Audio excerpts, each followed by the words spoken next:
നമസ്കാരം. നടൻ ബാലയെ നമുക്കറിയാം. അദ്ദേഹത്തിന്റെ വ്യക്തി ജീവിതത്തിൽ പല പ്രശ്നങ്ങളും ഉണ്ടായിട്ടുണ്ട്. 2-3 കല്യാണം കഴിച്ചിട്ടുണ്ട്. അത് ചിലതൊക്കെ നിയമപരമായിരുന്നു, അല്ലാതെ നിയമപരമല്ലാത്ത കല്യാണമൊക്കെ കഴിച്ചിട്ടുണ്ട്. അതൊക്കെ ഒഴിഞ്ഞ് അദ്ദേഹത്തിന് ഇടയ്ക്ക് ഒരു അസുഖവും വന്ന് ഇപ്പോൾ സിനിമയിലൊന്നും ആക്റ്റീവ് അല്ല. എന്നാലും വ്യക്തി ജീവിതത്തെക്കുറിച്ചുള്ള വാർത്തകളൊക്കെ സോഷ്യൽ മീഡിയയിൽ ഇടയ്ക്കിടയ്ക്ക് വൈറലാകാറുണ്ട്. നമ്മൾ എന്തിനാണ് ഒരാളുടെ വ്യക്തി ജീവിതത്തിൽ കയറി അഭിപ്രായം പറയുന്നത്, സംസാരിക്കുന്നത് എന്ന് നിങ്ങൾക്ക് തോന്നണ്ട. ഞാൻ അതല്ല പറഞ്ഞു വരുന്നത്.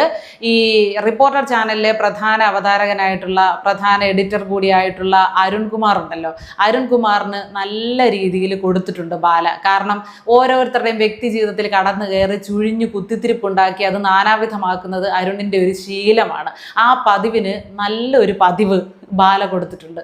റിപ്പോർട്ടർ ചാനലില് ഒരു മൊട്ട മണ്ടയ അരുൺ, നീ കാരണമാണ് ഇത്രയും പ്രശ്നമായത് എന്റെ കുടുംബത്തിൽ.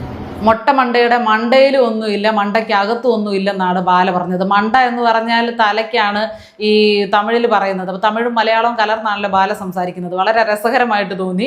അപ്പോൾ ഈ അരുൺകുമാറിനെ കുറിച്ച് ഞാൻ പറയാതെ തന്നെ നിങ്ങൾക്ക് എല്ലാവർക്കും അറിയാം. ഓരോ ദിവസവും വാർത്തകളൊക്കെ കൈകാര്യം ചെയ്യുന്ന രീതിയും അതിനെ എങ്ങനെ ബിസിനസ് ആക്കുന്നു എന്നതും എല്ലാം നമുക്കറിയാം. ഇങ്ങേറ്റം പോക്സോ കേസിൽ പ്രതിയായ 1ാം പ്രതിയായിട്ടുള്ള ആൾ വരെയാണ്. കൊച്ചു കുട്ടികളോടൊന്നില്ല, മുതിർന്നവരോടില്ല, ആരോട് എങ്ങനെ സംസാരിക്കണം എന്നതിനെ കുറിച്ച് യാതൊരു തിരിച്ചറിവുമില്ല, ഒരു ഉത്തരവാദിത്വവും ഇല്ലാതെ സംസാരിക്കുന്ന ആളാണ്. ഒപ്പന കളിച്ചുകൊണ്ടിരുന്ന ഒരു സ്കൂൾ വിദ്യാർത്ഥിനിയോട്, ഒപ്പന മത്സരത്തിൽ പങ്കെടുത്ത ഒരു സ്കൂൾ വിദ്യാർത്ഥിനിയോട് കലോത്സവത്തിന്റെ സമയത്ത്, സ്കൂൾ വിദ്യാർത്ഥിനി എന്ന് പറഞ്ഞാൽ 13-14 വയസ്സ് ആ കൊച്ചിനുണ്ടാവും. മണവാട്ടിക്ക് നാണം വരുന്നു റിപ്പോർട്ടറിനെ കണ്ടിട്ട്. അങ്ങനെ ഇങ്ങനെയാന്നൊക്കെ പറഞ്ഞ് ആ റിപ്പോർട്ടറിനെയും ആ പെൺകുട്ടിയെയും ചേർത്ത് അനാവശ്യമായിട്ട് സംസാരിച്ചതിനും ആ പെൺകുട്ടിയെ കളിയാക്കിയതിനും പോക്സോ കേസ് ബാലാവകാശ കമ്മീഷൻ സ്വമേധയാ എടുത്തതാണ്.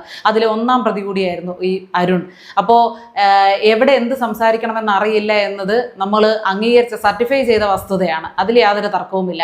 ഈ ബാല പറയുന്നത് പ്രകാരം ബാലയുടെ കുടുംബജീവിതത്തിലെ പ്രശ്നങ്ങൾ അത്രയും തോണ്ടി വഷളാക്കിയതിൽ പ്രധാന പങ്ക് വഹിക്കുന്നത് ഈ അരുൺകുമാർ ആണെന്നാണ്. അല്ലെങ്കിൽ തന്നെ നമുക്കറിയാം, ഒരു പ്രശ്നമുണ്ടായെന്ന് കണ്ടാൽ അതൊരു സെലിബ്രിറ്റി ആകുക കൂടിയാണെങ്കിൽ അവരെ ചുറ്റിപ്പറ്റിയുള്ള സകല മനുഷ്യരെയും കണ്ടുപിടിച്ച് എങ്ങനെ ഇവരിത് കണ്ടെത്തുന്നതെന്നറിയില്ല. മിനിറ്റുകൾ കൊണ്ട് ഏത് ഏടാകൂടത്തിൽ വേണമെങ്കിലും ഏത് കാട്ടിൽ വേണമെങ്കിലും ചെന്ന് ആളുകളെ കണ്ടുപിടിച്ച് അവരെ കൊണ്ട് മൈക്കിൽ കൂടെ സംസാരിപ്പിക്കും. ഉള്ളതും ഇല്ലാത്തതും എല്ലാം അവരാ വൈകാരികതയിൽ നിൽക്കുന്ന സമയത്ത് പറഞ്ഞും പോകും. ആ പറഞ്ഞതിനെ ചൊല്ലി അടുത്തടുത്ത ബ്രേക്കിങ്ങൾ ഉണ്ടാക്കും. ഇപ്പം നമ്മളൊക്കെ ഒരു വാർത്ത അവതരിപ്പിക്കുന്നത് അല്ലെങ്കിൽ ഒരു കാര്യത്തെക്കുറിച്ച് സംസാരിക്കുന്നത് നമ്മുടെ മുന്നിൽ വരുന്ന ഒരു വിഷയത്തിൻ്റെ അടിസ്ഥാനത്തിലായിരിക്കും, അല്ലെങ്കിൽ നമ്മൾ വായിച്ച ഒരു വിഷയത്തിൻ്റെ അടിസ്ഥാനത്തിലായിരിക്കും സംസാരിക്കുന്നത്. അല്ലാതെ അന്തരീക്ഷത്തിൽ നിന്ന് നമ്മളിങ്ങനെ ഊഹിച്ചെറിഞ്ഞ് ഉണ്ടാക്കുകയല്ല. ഇതൊക്കെ ബ്രേക്കിംഗ് എന്നും പറഞ്ഞ് വിടുന്ന സാധനം പലരുടെയും വ്യക്തിജീവിതം തകർക്കുന്ന തരത്തിലുള്ള കാര്യങ്ങളാണ്. അതൊന്നും ഇവർക്കൊരു പ്രശ്നമല്ല, ഇവരുടെ ബിസിനസ്സിനെ ബാധിക്കുന്നതേ അല്ല. അരുണെ മൊട്ട തന്നെ, മണ്ടയിലും ഒന്നുമില്ല, അകത്തും ഒന്നുമില്ല. കഴിഞ്ഞ ദിവസമായി ED റെയ്ഡിന്റെ വിഷയം സംസാരിച്ചത് ഒരു ദിവസമല്ല, ഒരു 3-4 ദിവസം അത് തന്നെയായിരുന്നു അവരുടെ വിഷയം.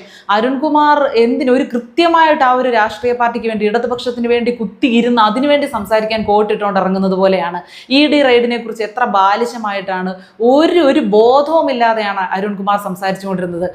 എന്നിട്ട് ചോദിക്കുകയാണ്, ED റെയ്ഡ് നടത്തി, രാഹുൽ ഗാന്ധിക്ക് ഇപ്പോൾ സന്തോഷമായില്ലേ എന്ന്. രാഹുൽ ഗാന്ധി എന്ത് പിഴച്ചു, അല്ലെങ്കിൽ നരേന്ദ്രമോദി എന്ത് പിഴച്ചു?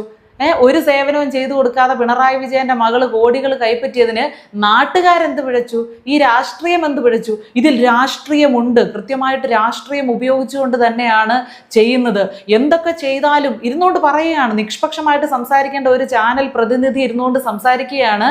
എന്തൊക്കെ പറഞ്ഞാലും ഇടതുപക്ഷത്തെ നിങ്ങൾ എങ്ങനെയൊക്കെ തോൽപ്പിച്ചാലും ഒരു ഇടതുപക്ഷ സമൂഹം ഇവിടെ ഉണ്ട്, അത് നിങ്ങൾ മറക്കണ്ട. അവർക്ക് വേണ്ടി സംസാരിക്കാനും ചാകാനും തല്ലാനും ആളിവിടെ ഉണ്ട്, അത് നിങ്ങൾ മറക്കണ്ട. ഇയാൾ പാർട്ടി പ്രവർത്തകനാണെങ്കിൽ പാർട്ടിയിൽ മെമ്പർഷിപ്പ് എടുത്ത് അതിനുവേണ്ടി, പ്രസ്ഥാനത്തിന് വേണ്ടി അങ്ങ് പ്രവർത്തിക്കുക. അല്ലാതെ ഞാൻ നിഷ്പക്ഷനാണ് എന്ന് കാണിക്കാൻ വേണ്ടി ചാനലിൽ വന്നിരുന്നു കൊണ്ട് ഓപ്പോസിറ്റ് ഒരാളെ ഇരുത്തിക്കൊണ്ട് അയാൾ വേറൊരു പാർട്ടിക്ക് വേണ്ടി സംസാരിക്കുന്നു. ഇവരെല്ലാം സ്ക്രിപ്റ്റഡ് സാധനമാണ്, അങ്ങോട്ടും ഇങ്ങോട്ടും ഇരുന്ന് തർക്കിക്കുന്ന രീതിയിൽ, എന്നിട്ട് വലിയ രീതിയിലുള്ള തർക്കം നടക്കുന്നു എന്നൊക്കെ ടൈറ്റിൽ കൊടുത്തങ്ങ് ഇറക്കുക. കുറേ നിഷ്കളങ്കരായിട്ടുള്ള പ്രേക്ഷകർ വിചാരിക്കും, അയ്യോ അവിടെ എന്തോ വലിയ അടി നടക്കുന്നു, ഇവർ തമ്മിൽ എന്തോ ആശയപരമായിട്ടുള്ള സംഘടന നടക്കുകയാണ്.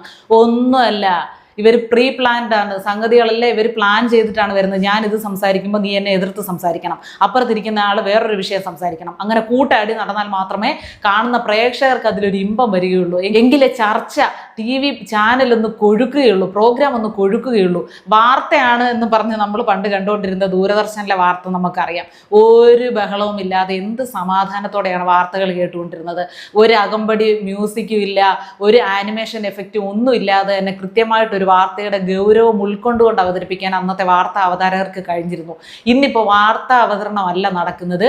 ഇവരുടെ കൊച്ചു വർത്തമാനങ്ങൾ കേൾക്കണം, ഇവരുടെ കുറേ സാങ്കേതിക വിദ്യയുടെ വരവ് നമ്മളെ അറിയിക്കണം, ഇവരുടെ കയ്യിൽ എന്തൊക്കെ ടെക്നോളജി ഉണ്ടെന്ന് നമ്മളെ കാണിക്കണം, ഇതിനൊക്കെയുള്ള ഒരു പ്രഹസനം, ഇവരുടെ രാഷ്ട്രീയം കൃത്യമായിട്ട് നമ്മളിൽ അടിച്ചേൽപ്പിക്കണം, ഇതിനൊക്കെയുള്ള ഒരു മാർഗമായിട്ട് വാർത്താ അവതരണം കൂടി മാറിയിരിക്കുകയാണ്.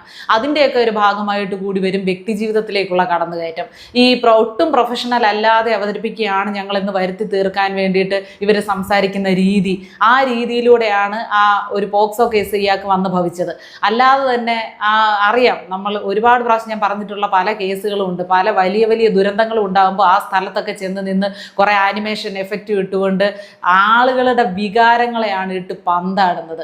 ഞാൻ പറഞ്ഞില്ലേ, ആ 24 news channel Sreekandan Nair offer ചെയ്തു, ആ അഫാന്റെ പ്രശ്നം വന്നപ്പോൾ അവൻ്റെ കുടുംബത്തിന്, അവൻ്റെ അച്ഛനും അമ്മയ്ക്കും ഒരു വീട് വെച്ച് കൊടുക്കാമെന്ന്. വെറുതെ നാട്ടുകാരെ കേൾപ്പിക്കാൻ വേണ്ടി പറഞ്ഞൊരു വാക്കാണ്. എന്നിട്ട് അത് കൊടുത്തുമില്ല, ഇവർ വിളിച്ചാൽ ഫോണും എടുക്കുന്നില്ല, ഇപ്പോൾ ഇവരെ അറിയുകയില്ല.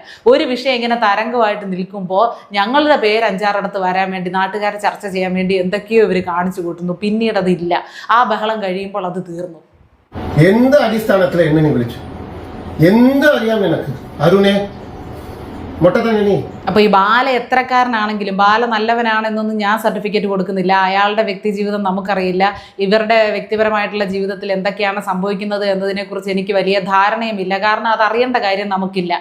പക്ഷേ ഒരു നടൻ എന്ന നിലയിൽ അയാളെ എനിക്കറിയാം. പിന്നെ അയാളെ കൊണ്ട് വായിൽ വിരലിട്ട് ഒരുപാട് സംസാരിപ്പിച്ചിട്ടുണ്ട് എന്നുള്ള കാര്യങ്ങൾ കൂടി അറിയാം. പക്ഷേ ഓരോരുത്തരുടെയും വ്യക്തിപരമായിട്ടുള്ള കാര്യത്തിൽ ഇടപെട്ട് അവിടെ നാനാവിധമാക്കുന്ന പരിപാടി ഈ അരുൺകുമാർ നിർത്തണം. അതൊരു മാധ്യമ പ്രവർത്തകൻ എന്നല്ല, ഒരു മനുഷ്യന് ചേർന്ന കാര്യമല്ല.